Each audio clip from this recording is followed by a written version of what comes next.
Hello everyone, my name is Sohipal. I teach you in computer application. आज का हमारा topic है सॉफ्टवेयर इंजीनियरिंग में एसडीएलसी मॉडल, जिसमें इन डिटेल ये वीडियो थोड़ी सी लॉन्ग हो जाएगी। ठीक है, इसमें हमारा एसडीएलसी मॉडल को समझाया गया, जिसमें एसडीएलसी का फुल फॉर्म होता है software development life cycle model.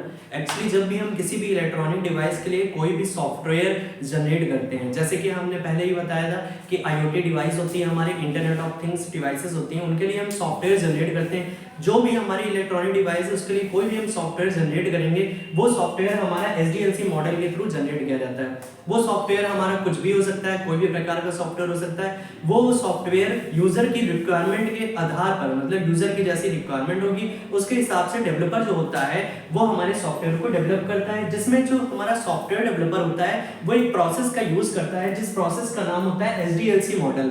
Generally बहुत इंपॉर्टेंट क्वेश्चन है, आता है पेपर में, ओ लेवल में ही पूछा जाता है, ट्रिपल सी में, बीसीए में ही पूछा जाता है, और हमारे बीटेक कंप्यूटर साइंस में भी। ठीक है, एसडीएलसी मॉडल हमारा सॉफ्टवेयर इंजीनियरिंग अगर आपके सब्जेक्ट में है, टॉपिक है, तो हमारा क्या है, एसडीएलसी मॉडल पूछा जाता है। कोई भी सॉफ्टवेयर है उसकी रिक्वायरमेंट के आधार पर, यूजर की रिक्वायरमेंट के आधार पर हमारा सॉफ्टवेयर जो डेवलप करा जाता है वो एसडीएलसी मॉडल को फॉलो करता है। जिसमें software development life cycle model इसका पूरा नाम होता है, जिसको मैंने पहले ही यहाँ पर लिख दिया है। ठीक है, फर्स्ट इसमें जो हमारा यूजेस होता है, इसमें बेसिकली होता क्या है, 7 फेसेस होते हैं।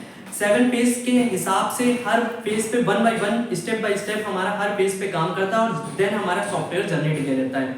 ये फेज से हमारा क्या होता है, सॉफ्टवेयर जो भी हम जनरेट कर रहे हैं वो सॉफ्टवेयर बहुत ही यूनिक और अच्छी तरीके से क्वालिटी और क्विकली, मतलब कि क्वालिटी वाला होता है सॉफ्टवेयर। इसके साथ ही साथ क्विकली मतलब बहुत जल्दी सॉफ्टवेयर जनरेट कर सकते हैं। इस हिसाब से एक यहाँ पर यूज दिया, जैसे control of project management, developer का कंट्रोल रहता है। जो भी हम सॉफ्टवेयर डेवलप कर रहे हैं उसमें हमारा जो भी हम डेवलपर होता है, जो भी सॉफ्टवेयर डेवलप कर रहा है उसमें डेवलपर का कंट्रोल होता है, पूरी तरीके को कंट्रोल करता है। कैसा सॉफ्टवेयर बनना चाहिए, सॉफ्टवेयर में क्या बेनिफिट्स होंगे, क्या उसके एडवांटेज डिसएडवांटेज होंगे, क्या उसकी यूजर की रिक्वायरमेंट है, उसी हिसाब से सॉफ्टवेयर डेवलप करा जाएगा। ठीक है, software development life cycle model में सॉफ्टवेयर जनरेट करने से लेकर के सॉफ्टवेयर सेल करने तक, मतलब सॉफ्टवेयर को बनाने से लेकर के सॉफ्टवेयर को बेचने तक, उसकी मार्केटिंग करने तक, मेंटेनेंस का चार्ज, जितना ये सब होता है ये हमारा डेवलपर ही करता है। सॉफ्टवेयर डेवलपर में होता है क्या, software development life cycle model में जो भी हमारा सॉफ्टवेयर डेवलप होता है, follow the concept of productive maximize. इसमें प्रोडक्टिव मैक्सिमाइज का कहने का मतलब ये है, हमारा जो एसडीएलसी मॉडल होता है इसमें जो भी हमारा प्रोडक्ट है उसकी हमारा मैक्सिमाइज कर सकते हैं। मतलब जो भी हमारा कॉन्सेप्ट सॉफ्टवेयर हम जनरेट कर रहे हैं वो कितना, क्या कॉस्टली, उसकी क्या रेंज है, उसके बारे में डिनोट करते हैं। इसके साथ ही साथ कस्टमर जो होता है, क्लाइंट होता है, उसकी जैसी रिक्वायरमेंट होगी उस हिसाब से सॉफ्टवेयर डेवलप करा जाएगा। यहाँ पर मैंने लाइन ली है, अच्छी तरह से डिफाइन करते हैं। अच्छी तरह से डिफाइन करने का मतलब है यूजर जो डेवलपर है, यूजर की रिक्वायरमेंट के हिसाब से जो भी सॉफ्टवेयर जनरेट कर रहा है, जो भी सॉफ्टवेयर डेवलप कर रहा है, वो बहुत ही बेटर तरीके से सॉफ्टवेयर को मेंटेनेंस करता है, उसको बनाता है, क्रिएट करता है। ठीक है, एक और हमारा टॉपिक है, ये ही कंप्लीट हो गए। Cost effective software. Cost effective का मतलब ये है, यूजर की रिक्वायरमेंट है कि भैया मेरा ये सॉफ्टवेयर क्रिएट कर दीजिए, कोई वेबसाइट क्रिएट कर दीजिए, ई कॉमर्स वेबसाइट या कोई भी एप्लीकेशन सॉफ्टवेयर है।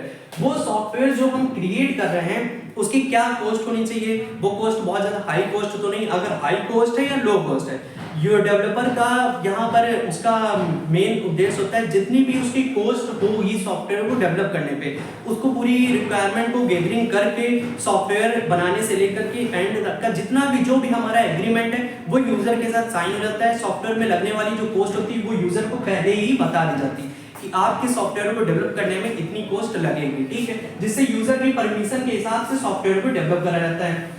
यहाँ पर एक और पॉइंट लिखा है, develop the quality of software quality and quickly. जैसे मैंने पहले भी बताया, जो भी हमारा सॉफ्टवेयर डेवलप करा जा रहा है वो हमारा क्वालिटी वाला सॉफ्टवेयर होगा, वो सॉफ्टवेयर हम क्विकली मतलब बहुत जल्दी सॉफ्टवेयर को निर्माण कर सकते हैं। अगर हम यूजर जो डेवलपर है वो डेवलपर अगर एसडीएलसी मॉडल को फॉलो कर रहा है तो हमारा सॉफ्टवेयर जो डेवलप कर रहा है वो क्वालिटी मैनेजमेंट, मतलब क्वालिटी उसकी बहुत अच्छी होगी सॉफ्टवेयर की। इसके साथ ही साथ वो सॉफ्टवेयर क्विकली बहुत जल्दी निर्माण कर दिया जाएगा। ओके, एक और पॉइंट है हमारा सॉफ्टवेयर डेवलप से लेकर के मार्केटिंग तक का। जैसे कि मैंने बताया कोई भी सॉफ्टवेयर डेवलप हो रहा है, एसडीएलसी मॉडल का अगर यूज कर रहा है तो उसमें सॉफ्टवेयर बनाने से लेकर के मार्केटिंग एंड सेल करने तक, मतलब कि बेचने तक का जितना भी रूल होता है, जितना भी हमारा कॉन्सेप्ट होता है, बहुत से डेवलपर होते हैं सॉफ्टवेयर को पहले ही डेवलप कर लेते हैं, क्योंकि जैसी रिक्वायरमेंट है इन्वायरमेंट की, जैसे कि मैंने अभी पहले बताया था, जैसा हमारा ओपन सिस्टम है, जैसी यूजर की इन्वायरमेंट है, जो सॉफ्टवेयर इस समय चल रहे हैं, जैसे कि मैसेंजर हो गए, सोशल मीडिया के कई सारे सॉफ्टवेयर हैं जिनको जनरेट किया जा रहा है। सपोज मैं एक एग्जांपल ले रहा हूं, जब कोविड-19 आया था तो हमारा आरोग्य सेतु जैसे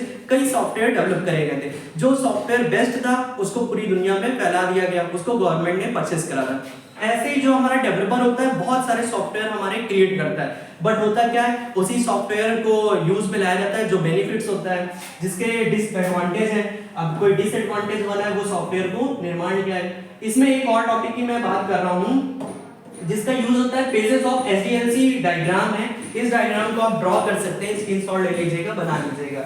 ये डायग्राम जनरली बहुत ही ज्यादा इंपॉर्टेंट होता है, पेपर में पूछा जाता है। अगर आप एसडीएलसी मॉडल को लिख रहे हैं तो इस डायग्राम को जरूर बनाइएगा, जिसमें हमारे 7 पेजेस होते हैं, जिसमें हमारा एसडीएलसी मॉडल में जो भी हम सॉफ्टवेयर जनरेट कर रहे हैं उसमें हमारे 1 बाय 1 पेज, इस पे हम एक के बाद थर्ड नहीं, फर्स्ट सेकंड, मतलब कि लीनियर सीक्वेंशियल जो हमारा होता है, लाइन बाय लाइन प्रोसेस को फॉलो करते हैं और देन हमारा सॉफ्टवेयर जनरेट किया जाता है, जिसमें मैंने पहले ही लिख दिया था एसडीएलसी मॉडल, मतलब कि software development life cycle model. Okay, ये लाइफ साइकिल जो मॉडल है एक साइक्लोन की तरीके होता है, जिसमें फर्स्ट होता है रिक्वायरमेंट एनालिसिस, जैसे कि इन्वायरमेंट में दुनिया में कौन से सॉफ्टवेयर ज्यादा यूज करे जा रहे हैं। कोई अगर चैट से रिलेटेड है, चैटिंग से रिलेटेड है, प्राइवेसी से रिलेटेड है, जॉब से रिलेटेड है, जैसा जिसकी रिक्वायरमेंट होगी जिस टाइम पे वो सॉफ्टवेयर हमारा जनरेट किया जाता है। जैसे यूजर की रिक्वायरमेंट है, प्रकृति में जो हमारे ह्यूमन लोग हैं जितने जैसे जो यूज करते हैं जनरली, जैसा उसकी रिक्वायरमेंट होगी उसी हिसाब से डेवलपर जो होता है वो सॉफ्टवेयर को डेवलप करता है। ठीक है,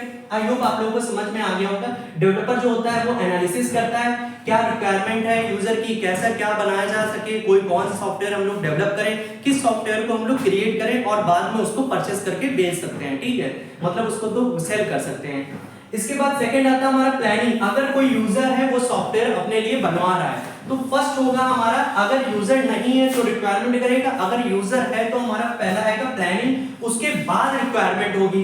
प्लानिंग किस लिए होगी, क्योंकि यूजर हो गया, यूजर कोई भी रिक्वायरमेंट लाया कि भैया मेरा ये सॉफ्टवेयर बनना चाहिए, ये मेरी वेबसाइट क्रिएट करनी चाहिए, उस हिसाब से डेवलपर प्लानिंग करता है कि भैया ये आपकी रिक्वायरमेंट है। तो इस हिसाब से प्लानिंग करने में यूजर जो डेवलपर होता है वो यूजर को बताता है, क्लाइंट को, कस्टमर को बताता है कि आपका जो सॉफ्टवेयर डेवलप होगा उसमें लगने वाली कॉस्ट क्या है, कहां पर आप सॉफ्टवेयर जनरेट कर सकते हैं, कैसे क्या उसमें वर्क होगा। जैसे कोई आप सपोज मैं एक एग्जांपल ले रहा हूं, कोई आप गेस्ट हाउस का निर्माण करते हैं तो उसके लिए सबसे पहले आप प्लानिंग करेंगे कि भैया हम अगर गेस्ट हाउस बनाएंगे तो गेस्ट हाउस में कौन सी जगह होगी, कहां पे मैं गेस्ट हाउस बनाऊं जहां पर मेरा ज्यादा चलेगा, है ना, ये सब चीजें होती है। फिर उसके बाद हम रिक्वायरमेंट करेंगे, उसमें रिक्वायरमेंट सोचेंगे क्या क्या गेस्ट हाउस बनाने में मेरी चीजें लगेंगी, कितना मटेरियल लगेगा, कितने हमारा रुपए पेमेंट खर्च होगा, वो रिक्वायरमेंट करेंगे। पहले प्लानिंग करेंगे बाद में रिक्वायरमेंट। लेकिन अगर कोई सॉफ्टवेयर पहले से जनरेट किया जाता है तो पहले रिक्वायरमेंट देन प्लानिंग। ठीक है, इसके बाद होता है हमारा थर्ड स्टेप होता है डिजाइनिंग। डिजाइनिंग में क्या किया था, जो भी प्लानिंग है, प्लानिंग आपने कर ली है, मटेरियल ला दी, अब उसका डिजाइनिंग एक आर्किटेक्चर तैयार किया जाएगा। जैसे कि हमारा सिविल में या कंस्ट्रक्शन के काम में जो भी हमारा जनरेट किया जाता है उसकी डिजाइन तैयार करी जाती है, ऐसे ही हमारे सॉफ्टवेयर की भी क्या डिजाइन होगी, सॉफ्टवेयर कैसे जनरेट किया जाएगा उसकी भी हमारी डिजाइनिंग यहाँ पे तैयार की जाती है। कैसा सॉफ्टवेयर बनेगा, उसका लोगो क्या होगा, उसका वर्क क्या होगा, उसकी डिजाइनिंग के आधार पे देन हमारा कोडिंग कराता है। कोडिंग में क्या होता है, कोई भी सॉफ्टवेयर अगर हम जनरेट कर रहे हैं तो उसके लिए हमें कई सारी प्रोग्रामिंग लैंग्वेज का यूज करना पड़ेगा।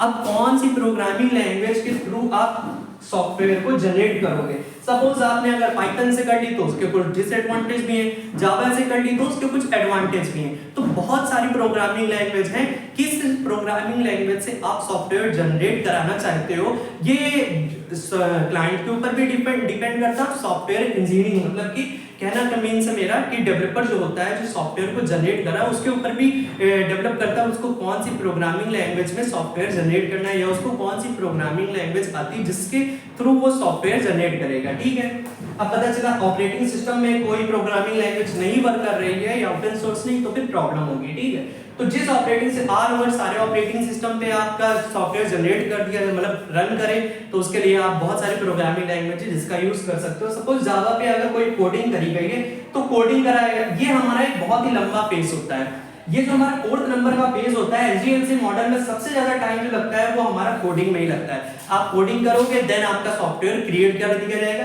क्रिएट करने के बाद नेक्स्ट टॉपिक आता है आपका फिफ्थ नंबर पे आता है, वो हमारा होता है टेस्टिंग। टेस्टिंग में हमारा क्या होता है, इसमें हमारे सॉफ्टवेयर जो डेवलप करा जाएगा उसका हमारा टेस्ट किया जाता है। इसमें सॉफ्टवेयर जो डेवलप कराएगा उसको टेस्ट किया जाता है। मान लो सपोज आप कोडिंग, कुछ भी आपने कोडिंग कर दिया, उसमें टेस्ट करेंगे, कोई एरर आया, कोई बग आया, कोई भी हमारी टेस्ट करने में कोई भी अगर रिक्वायरमेंट है जो गलत पकड़ी गई, तो टेस्ट करने में वो हमारी पूरी फॉलो होती है कि भैया ये आपका चीजें खामियां है, ये सही कर लीजिए। इसके बाद नेक्स्ट आता है आपका डिप्लॉयमेंट। डिप्लॉयमेंट में क्या होता है, उस एसडीएलसी मॉडल को तैयार किया जाता है। उस एसडीएलसी मॉडल को तैयार करने के बाद हमारा मेंटेनेंस होता है। डिप्लॉयमेंट में जो यूजर होता है उसको गैदरिंग कराता है, मतलब यूजर है उसको रन करने के लिए दिए देते हैं, भैया आपका सॉफ्टवेयर क्रिएट हो गया, अब आप इसका यूज करिए। अब जब सॉफ्टवेयर क्रिएट हो जाएगा तो यूजर यूज में लेगा। यूजर ऐसे जनरली पब्लिक नहीं कराता, प्राइवेट रखा रहता है, एम्प्लॉय यूज करता है। एम्प्लॉय देखता है सॉफ्टवेयर को रन करा के उस पर काम करता है, उसमें भी अगर कुछ खामियां निकलती हैं, कुछ डिसएडवांटेज होते हैं, फिर हमारा डेवलपर के पास पहुंचता है और फिर हमें उसको मेंटेनेंस कराता है। टेस्टिंग में जो भी एरर होती है टेस्टिंग में ही सॉल्व कर दी जाती है। इसके बाद डेवलपमेंट में यूजर को दिया जाता है, वहीं के एम्प्लॉय को, डेवलपर खुद यूज में लेता है सॉफ्टवेयर को। देन बाद में अगर कुछ खामियां होती है, कुछ डिसएडवांटेज होते हैं तो मेंटेनेंस होता है, वरना फिर हमारा एसडीएलसी मॉडल में पूरा सॉफ्टवेयर देन जनरेट हो जाता है। डेवलपमेंट में कोई भी अगर खामी नहीं निकली तो फिर हमारा यूजर पब्लिक कर देता है और आपने जो क्लाइंट होता है, कस्टमर होता है, उसको सॉफ्टवेयर को बेच देता है। इसके बारे में मैंने थोड़ा सा डिटेल में लाइन भी लिख दी थी।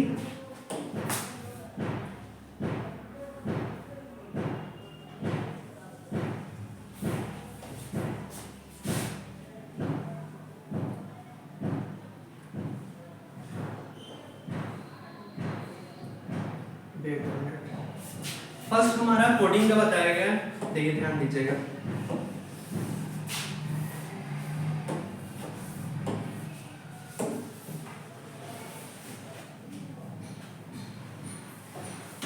फर्स्ट टॉपिक की बात करो, रिक्वायरमेंट। कलेक्ट द इंफॉर्मेशन, जो भी हमारे यूजर की रिक्वायरमेंट होगी उसको कलेक्ट किया जाएगा, इंफॉर्मेशन को कलेक्ट किया जाएगा। डेटा और इंफॉर्मेशन को कलेक्ट करने के बाद देन हमारा जो डेवलपर होगा वो सॉफ्टवेयर को जनरेट करेगा। यह हमारा रिक्वायरमेंट एनालिसिस होगा।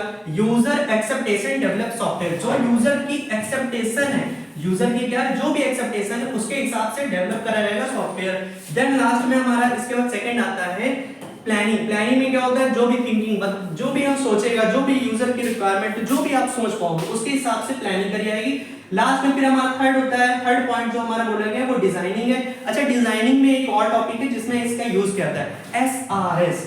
ये बहुत ही इंपॉर्टेंट टॉपिक है जिसका इन डिटेल में ये एक लॉन्ग वीडियो होगी, ठीक है, आप उसको भी देखेंगे नेक्स्ट टाइम पर। एसआरएस होता है हमारा सिस्टम रिक्वायरमेंट स्पेसिफिकेशन, जिसका फुल फॉर्म होता है, जिसके आधार पर हमारा सॉफ्टवेयर डेवलप करा जाता है। सॉफ्टवेयर की रिक्वायरमेंट का स्पेसिफिकेशन होता है, तब हमारा सॉफ्टवेयर डेवलप कराता है। आर लॉजिक डिटेल, जितने भी हमारे लॉजिकल डिटेल्स होती है, जो भी हमारा सॉफ्टवेयर डेवलप करने में लॉजिक लगेगा उसकी डिजाइनिंग करी जाती है। इसके बाद फोर्थ नंबर पे हमारा आता है कोडिंग।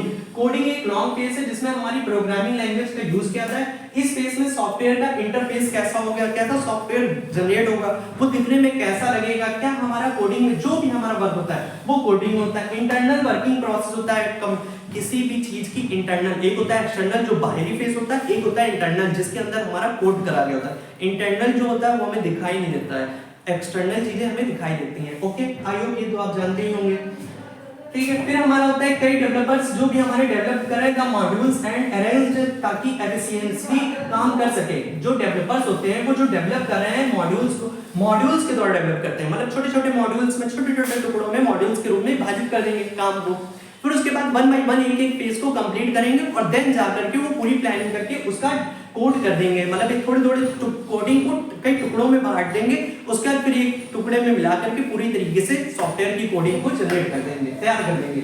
इसके बाद आता है हमारा टेस्टिंग। टेस्टिंग करने के लिए सॉफ्टवेयर की कोडिंग में जो भी एरर होता है, बग होता है, परफॉर्मेंस होती है, टेस्टिंग होती है, सिक्योरिटी होती है, सिक्योरिटी टेस्टिंग है, रिक्वायरमेंट टेस्टिंग है, स्ट्रेस टेस्टिंग है, ये सारी चीजें हमारी टेस्टिंग में यूज होती हैं। इसके बाद होता है हमारा डिप्लॉयमेंट। डिप्लॉयमेंट में क्या होता है, सॉफ्टवेयर यूज द यूजर, मतलब सॉफ्टवेयर जो होता है वो यूजर यूज करता है, देन हमारा सॉफ्टवेयर में कुछ भी प्रॉब्लम होती है, डेवलपमेंट में गैदरिंग होता है, अगर कुछ भी इसमें प्रॉब्लम निकलती है, यूजर को लगता है ये कमी है या कस्टमर को लगता है डेवलपर ने क्रिएट कर दिया सॉफ्टवेयर, उसके बाद कस्टमर को दे दिया। कस्टमर कह रहा है कि डेवलपर से कहा कि ये प्रॉब्लम है, मेरी ये रिक्वायरमेंट थी, आपने पूरी नहीं करी, ये चीज़ आपकी छूट गई। तो अगर कुछ भी खामियां होंगी, कुछ भी अगर गलती होगी, तो डेवलपर के बाद, उसके डिप्लॉयमेंट के बाद मेंटेनेंस में फिर हमारा कस्टमर से सॉफ्टवेयर लेकर के जो डेवलपर होगा उसको मेंटेनेंस करेगा। और जो भी हमारा यूजर है, कस्टमर है, डेवलपर फीडबैक के हिसाब से जो भी उसका यूजर का फीडबैक होगा उस हिसाब से मेंटेनेंस कर देता है, पूरी तरीके से सॉफ्टवेयर को डेवलप करता है। आई होप ये टॉपिक आपको समझ में आ गया होगा।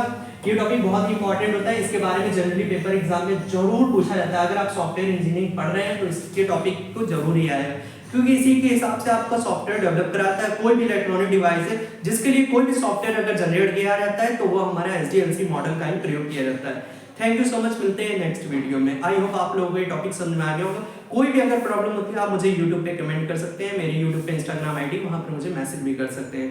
चैनल को सब्सक्राइब कर सकते हैं, बेल आइकन दबा सकते हैं, इसके साथ शेयर कर सकते हैं। Okay, thank you so much.